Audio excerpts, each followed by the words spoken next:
bi lay dox nii te ne nday sama bopp ci mbedd bi nii commencé wax dof nday nii ma tëkk wàcc taxi bi tëkk sanday ay semaine ba nga dee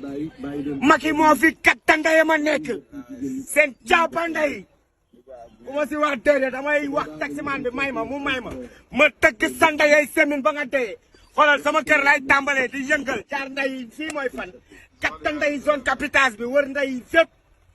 ko kenn du kat sanday taxaw na ma dof de dafa yaa nga si téléphone rek ku ko wax ma dëgg sanday.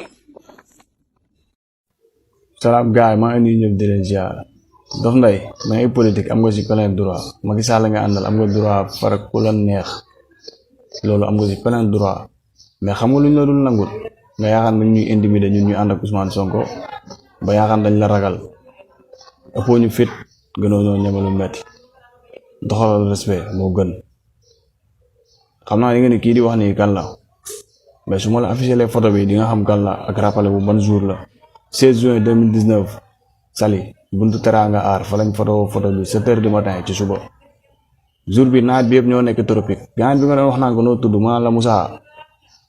nga naan ko Fada yow da nga toog si jataay bi rek cool nii gaan da ngaa yaru ko waa affaire yooyu noonu la moo tax doo participer si jataay moo wanaan la li ngeen di waxtaane moo ma intéressé wul parce que bandi bu bëri wax ku noppi daf koy yéem noonu la demee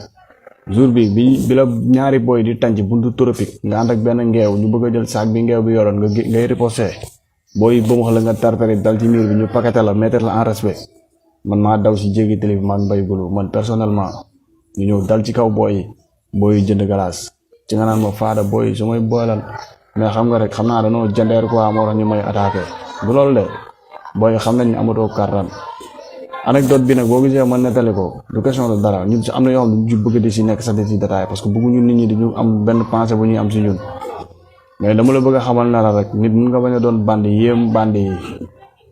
pour mu clair du gis nga ñoom Batman ak ñoom Superman bu ñuy dox émission dañuy changer tenue waaw dem defaral bagage gars yi ba pare ñëwaat ceenaas bandi loolu la yëre la booy solo ko sumi rek saa bu la neexee soppeeku noonu la fa demee ñun nag xam nga mooy loolu waaw ministre de la jeunesse bu la joxee xaalis lekkal Amadou Sall bu la joxee xaalis lekkal sa wërsëg la mais booy ànd ak Ousmane Sonko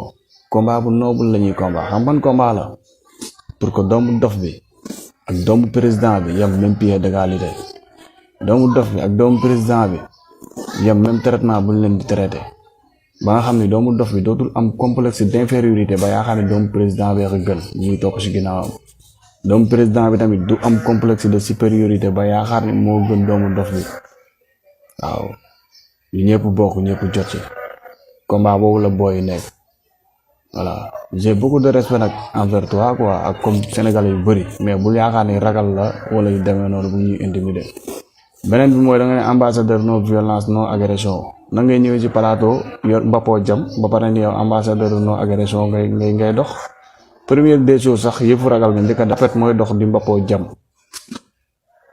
première des choses deuxième boobu mooy da nga contradictoire da nga signaler gauche jàdd droite parce que mënoo woote loolu ba pare mbappoo jam ñëw toog ci plateau bi ba pare gars yi mel ni ñu la ragal quoi duñ la wax dëgg c'est vraiment dommage Dof Ndeye nekkal nit